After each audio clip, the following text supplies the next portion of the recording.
আমার মায়ের ভাষা হচ্ছে বাংলা, আমাদের রক্তে হচ্ছে বাংলা, আমরা বাংলায় কথা বলি। আজকে ভারতবর্ষের জাতীয় সঙ্গীত সেটা যিনি লিখেছেন তিনি হচ্ছেন রবীন্দ্রনাথ ঠাকুর, সেটাও বাংলায়। আজকে কবি নজরুল ইসলাম বিদ্রোহী কবি, তিনি যত কবিতা লিখেছেন বাংলায়।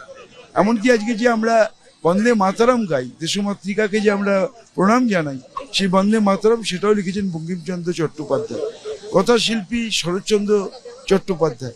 আমরা তো সব কিছুই বাংলায়।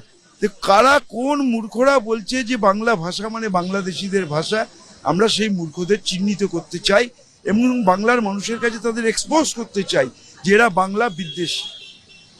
আমি কালকেও বলেছি, একদিকে তো আমাদের ন্যায্য পাওনা দিচ্ছে না, আমাদের আবাস যোজনার টাকা, গ্রাম সড়ক যোজনার টাকা, আমাদের 100 দিনের টাকা ভাতে মারবার চেষ্টা করছে। দ্বিতীয়ত ডিবিসি থেকে জল ছেড়ে মানুষকে ডুবিয়ে মারার চেষ্টা করছে। আর তৃতীয়ত আবার ভাষা সন্ত্রাস চালু হয়েছে।